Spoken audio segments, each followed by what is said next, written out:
ಅಂತಾರಾಷ್ಟ್ರೀಯ ಮಾದಕ ದ್ರವ್ಯ ಸೇವನೆ ಮತ್ತು ಅಕ್ರಮ ಸಾಗಣೆ ವಿರೋಧಿ ದಿನದ ಅಂಗವಾಗಿ ಬಾಗಲಕೋಟೆ ಜಿಲ್ಲಾ ಪೊಲೀಸ್ ಇಲಾಖೆ ಜಮಖಂಡಿ ಉಪವಿಭಾಗ ಹಾಗೂ ಜಮಖಂಡಿ ಶಹರ್ ಪೊಲೀಸ್ ಠಾಣೆಯ ಸಂಯುಕ್ತ ಆಶ್ರಯದಲ್ಲಿ ಜಮಖಂಡಿ ನಗರದ ಐತಿಹಾಸಿಕ ಪೋಲೋ ಮೈದಾನದಲ್ಲಿ ಮಾದಕ ದ್ರವ್ಯ ವಿರೋಧಿ ಜಾಗೃತಿ ಅಭಿಯಾನವನ್ನು ಹಮ್ಮಿಕೊಳ್ಳಲಾಯಿತು. ಕಾರ್ಯಕ್ರಮದಲ್ಲಿ ಮಾತನಾಡಿದ ಪೊಲೀಸ್ ಅಧಿಕಾರಿಗಳು, ಯುವಜನತೆ ಮಾದಕ ದ್ರವ್ಯಗಳಿಂದ ದೂರವಿದ್ದು ಆರೋಗ್ಯಕರ ಹಾಗೂ ಜವಾಬ್ದಾರಿಯುತ ಜೀವನವನ್ನು ರೂಪಿಸಿಕೊಳ್ಳಬೇಕು ಎಂದು ಕರೆ ನೀಡಿದರು. ಮಾದಕ ದ್ರವ್ಯ ಸೇವನೆ ಮತ್ತು ಅಕ್ರಮ ಸಾಗಣೆ ವಿರುದ್ಧ ಸಮಾಜದ ಪ್ರತಿಯೊಬ್ಬರು ಕೈಜೋಡಿಸಿ ಪೊಲೀಸ್ ಇಲಾಖೆಯ ಜಾಗೃತಿ ಅಭಿಯಾನಕ್ಕೆ ಸಂಪೂರ್ಣ ಸಹಕಾರ ನೀಡುವಂತೆ ಮನವಿ ಮಾಡಿದರು. ಕಾರ್ಯಕ್ರಮದ ಅಧ್ಯಕ್ಷತೆಯನ್ನು ಜಮಖಂಡಿ ಉಪವಿಭಾಗಾಧಿಕಾರಿ ಶ್ವೇತಾ ಬಿಡಿಕರ್ ವಹಿಸಿದರು. ಮುಖ್ಯ ಅತಿಥಿಗಳಾಗಿ ಜಮಖಂಡಿ ತಹಸೀಲ್ದಾರ್ ಅನಿಲ್ ಬಡಿಗೇರ್ ಹಾಗೂ ನಗರಸಭೆ ಕಮಿಷನರ್ ಜ್ಯೋತಿ ಗಿರೀಶ್ ಭಾಗವಹಿಸಿದರು. ಜಮಖಂಡಿ ಡಿವೈಎಸ್ಪಿ ಸಯ್ಯದ್ ರೋಷನ್ ಜಮೀರ್ ಅವರ ನೇತೃತ್ವದಲ್ಲಿ ನಡೆದ ಕಾರ್ಯಕ್ರಮದಲ್ಲಿ Jamakhandi CPI Mallappa Maddi, Banahatti CPI R Patil Mudhol, CPI M Nagareddy, Jamakhandi ನಗರ ಪಿಎಸ್ಐ ಅನಿಲ್ ಕುಂಬಾರ್, ಗ್ರಾಮೀಣ ಪಿಎಸ್ಐ ಗಂಗಾಧರ್ ಪೂಜಾರಿ, ಸವಳಗಿ ಪಿಎಸ್ಐಎಟಿ ಐಗಳಿ ಸೇರಿದಂತೆ ವಿವಿಧ ಪೊಲೀಸ್ ಠಾಣೆಗಳ ಅಧಿಕಾರಿಗಳು ಹಾಗೂ ಸಿಬ್ಬಂದಿಗಳು ಉಪಸ್ಥಿತರಿದ್ದರು. ತಾಲೂಕಿನ ವಿವಿಧ ಶಾಲಾ ಕಾಲೇಜುಗಳ ವಿದ್ಯಾರ್ಥಿಗಳು ಹೆಚ್ಚಿನ ಸಂಖ್ಯೆಯಲ್ಲಿ ಭಾಗವಹಿಸಿ ಮಾದಕ ದ್ರವ್ಯ ಮುಕ್ತ ಸಮಾಜ ನಿರ್ಮಾಣ ಕುರಿತು ಜಾಗೃತಿ ಸಂದೇಶವನ್ನು ಸ್ವೀಕರಿಸಿದರು. ಹಾನಿಕಾರಕ ಎಂಬುದನ್ನು ಅರಿತು ನಾನು ಯಾವುದೇ ರೀತಿಯ ಮಾದಕ ದ್ರವ್ಯಗಳನ್ನು ಸೇವಿಸುವುದಿಲ್ಲ. ನನ್ನ ಸ್ನೇಹಿತರು, ಸಹಪಾಠಿಗಳು ಮತ್ತು ಕುಟುಂಬದ ಸದಸ್ಯರನ್ನು ಸಹ ಮಾದಕ ದ್ರವ್ಯಗಳಿಂದ ದೂರವಿಡಲು ಪ್ರೇರೇಪಿಸುತ್ತೇನೆ. ಕಾನೂನು ಬಾಹಿರ ಮಾದಕ ವಸ್ತುಗಳ ಮಾರಾಟ, ಸಾಗಾಟ ಅಥವಾ ಬಳಕೆಗೆ ಯಾವುದೇ ರೀತಿಯ ಬೆಂಬಲ ನೀಡುವುದಿಲ್ಲ. ಮಾದಕ ದ್ರವ್ಯಗಳ ದುಷ್ಪರಿಣಾಮಗಳ ಕುರಿತು ಜನರಲ್ಲಿ ಜಾಗೃತಿ ಮೂಡಿಸಲು ಸಹಕರಿಸುತ್ತೇನೆ. ಮಾದಕ ವಸ್ತು ಮುಕ್ತ ಶಾಲೆ, ಸಮಾಜ ಮತ್ತು ಉತ್ತಮ ಭಾರತ ನಿರ್ಮಾಣಕ್ಕೆ ನನ್ನ ಸಂಪೂರ್ಣ ಸಹಕಾರವನ್ನು ನೀಡುತ್ತೇನೆ. ಮಾದಕ ದ್ರವ್ಯಗಳಿಗೆ ಇಲ್ಲ ಎನ್ನಿ, ಆರೋಗ್ಯಕರ ಜೀವನಕ್ಕೆ ಹೌದು ಎನ್ನಿ.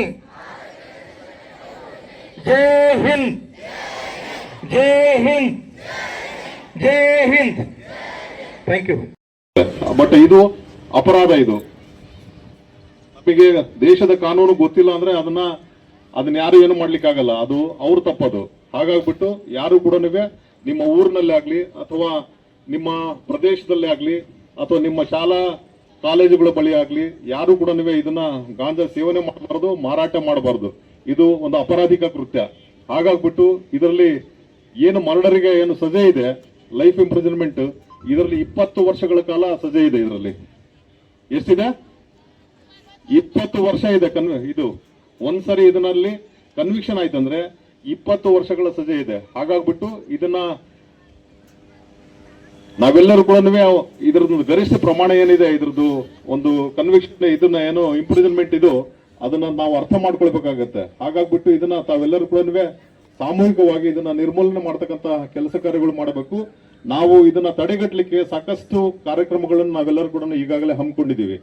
ಎಲ್ಲ ಪೂರ್ತಿ ನಮ್ಮ ಉಪವಿಭಾಗದ ಎಲ್ಲಾ ಶಾಲಾ ಕಾಲೇಜುಗಳಲ್ಲಿ ನಾವು ಈ ಒಂದು ನಿರ್ಮೂಲನೆ ಮಾಡಲಿಕ್ಕೆ, ಮಾದಕ ವಸ್ತುಗಳನ್ನು ನಿರ್ಮೂಲನೆ ಮಾಡಲಿಕ್ಕೆ ನಾವು ಒಂದು ಆಂಟಿ ಡ್ರಗ್ ಅವೇರ್ನೆಸ್ ಕಮಿಟಿನ ನಾವು ಫಾರ್ಮ್ ಮಾಡಿದ್ದೀವಿ. ಅದರಲ್ಲಿ ಒಂದು ಶಾಲೆಯ 2 ಶಿಕ್ಷಕರು ಇರ್ತಾರೆ. ಆನಂತರ ವಿದ್ಯಾರ್ಥಿ ಪ್ರತಿನಿಧಿಗಳು ಕೂಡ 3 ಜನರನ್ನು ನಾವು ಆಯ್ಕೆ ಮಾಡ್ಕೊಳ್ತೀವಿ. ಆನಂತರ ಆಡಳಿತ ಮಂಡಳಿ ಸದಸ್ಯರು ಕೂಡ ಒಬ್ಬರು ಇರ್ತಾರೆ ಅದರಲ್ಲಿ. ಆನಂತರ ನಮ್ಮ ಒಬ್ಬ ಪೊಲೀಸ್ ಅಧಿಕಾರಿ ಕಾನ್ಸ್ಟೇಬಲ್ ಇಂದ ಹಿಡಿದ್ಬಿಟ್ಟು up to ASI PSI level ಅವರು ಕೂಡ ನಾವು ಎಲ್ಲ ನಾಮಿನೇಟ್ ಮಾಡಿದೀವಿ.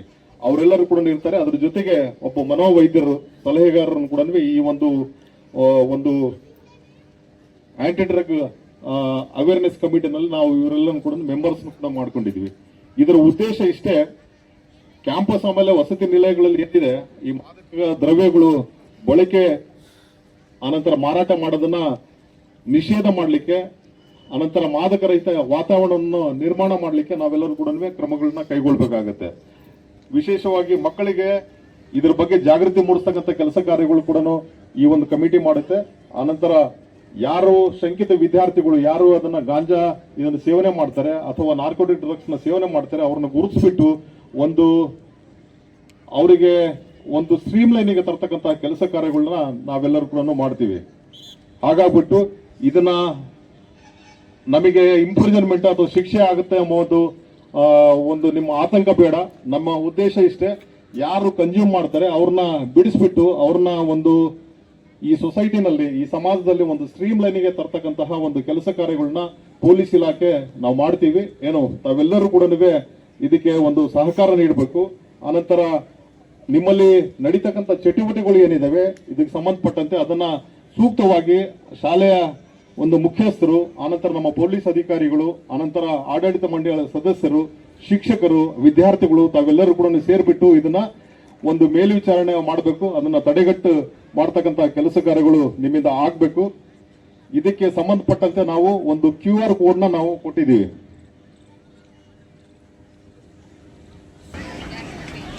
ಈ QR ಕೋಡ್ ಏನಿದೆ ಇದು ಒಂದು 3-4 ಲೈನ್ ನಲ್ಲಿ ಇರ್ತಕ್ಕಂತಹ ಒಂದು ಇದು ಬರುತ್ತೆ. ನಿಮ್ಮ ಶಾಲೆ ಯಾವುದು ಅಥವಾ ಕಾಲೇಜ್ ಯಾವುದು, ಅದರಲ್ಲಿ ಗಾಂಜಾ ಸೇವನೆ ಮಾಡ್ತಕ್ಕಂಥ ವಿದ್ಯಾರ್ಥಿಗಳ ಹೆಸರನ್ನ ನಮೂದು ಮಾಡಿದ್ರೆ ಸಾಕು.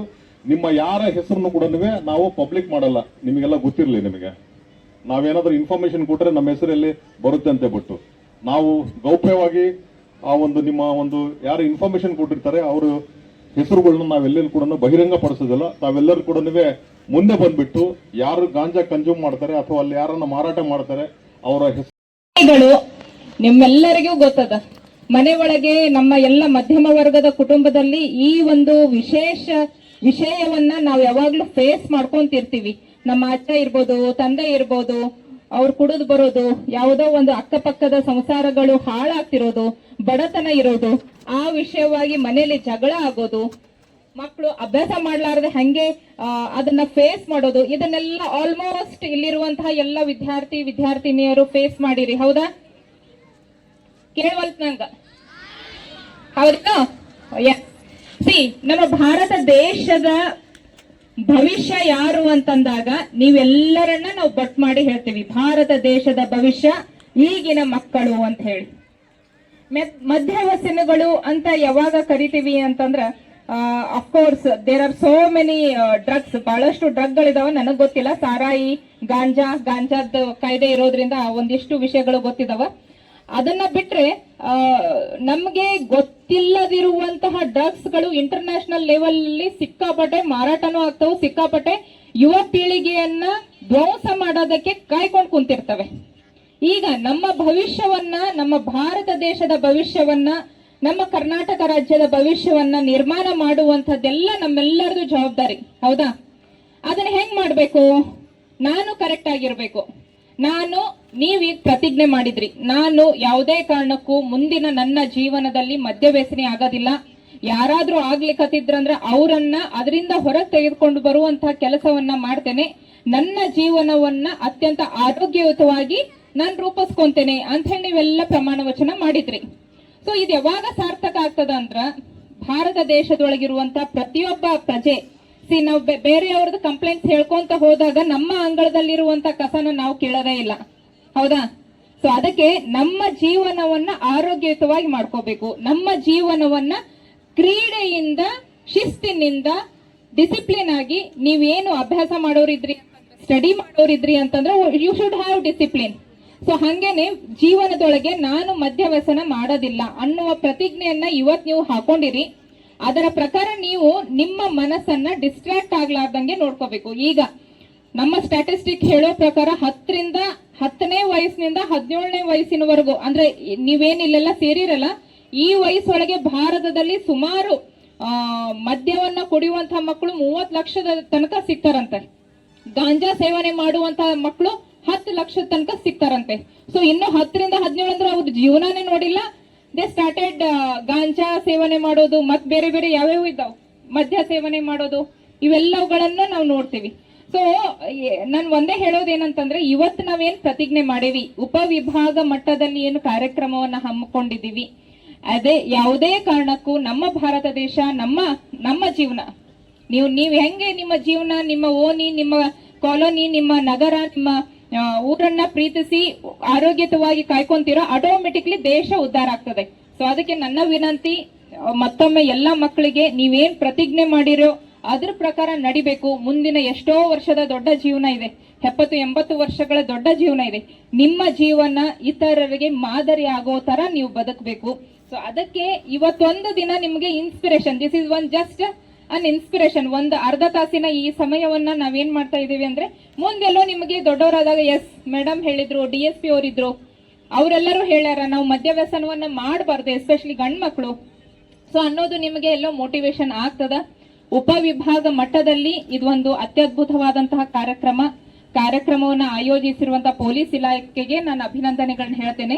ಸಾಮಾನ್ಯವಾಗಿ ಅವರು ತೆರೆ ಮರೆಯಲ್ಲೇ ಇದ್ದು ಕೆಲಸ ಮಾಡಿ ಯಾರು ಅಪರಾಧಿಗಳಿದ್ದಾರ, ಯಾರು ಏನು ತಪ್ಪು ಕೆಲಸ ಮಾಡ್ತಿರ ಅವರನ್ನ ಹಿಡಿಯುವಂತ ಕೆಲಸ ಮಾಡ್ತಾರೆ. ಈಗ ನಾವು ಅವೇರ್ನೆಸ್ ಮಾಡುವ ಮೂಲಕ, ತಪ್ಪಾಗೋಕ್ಕಿಂತ ಮುಂಚೆನೆ ಅವೇರ್ನೆಸ್ ಮಾಡಿ ಅದನ್ನ ಕ್ಯೂರ್ ಮಾಡುವಂತಹ ಕೆಲಸವನ್ನ ನಮ್ಮ ಉಪವಿಭಾಗದ ಅಧಿಕಾರಿಗಳು ಮಾಡ್ತಾ ಇದ್ದಾರೆ. ಅವರಿಗೆ ನಾನು ಅಭಿನಂದನೆಗಳನ್ನ ಹೇಳ್ತೇನೆ. ಈ ಕಾರ್ಯಕ್ರಮ ಸಕ್ಸಸ್ಫುಲ್ ಆಗ್ಲಿ. ಅಂಡ್ ನೀವೆಲ್ಲರೂ ಎಷ್ಟೋ ದೂರದಿಂದ ಶಾಲೆಗಳಿಂದೆಲ್ಲ ನಡ್ಕೊಂಡು ಬಂದಿರಿ. ಇದು ಸಕ್ಸಸ್ ಆಗ್ಬೇಕು ಅಂತಂದ್ರೆ ಮುಂದಿನ 20-25-30 ವರ್ಷದ ನಂತರನೂ ನಿಮಗೆ ನಾವು ಮಾತಾಡಿರುವಂತಹ ಮಾತುಗಳು ನೆನಪಲ್ಲಿರ್ಬೇಕು, ತಲೆ ಒಳಗಿರ್ಬೇಕು. ನಿಮ್ಮ ಜೀವನವನ್ನ ಶಿಸ್ತಿನಿಂದ ಡಿಸಿಪ್ಲಿನ್ ಆಗಿ ಮಾಡ್ಕೊಳ್ಳುವಂತಹ ಜವಾಬ್ದಾರಿ ನಿಮ್ದಾಗಿರ್ತದೆ. ನೀವು ಅದನ್ನ ಮಾಡ್ಕೊಳ್ಳಿ. ಧನ್ಯವಾದಗಳು. Thank you so much.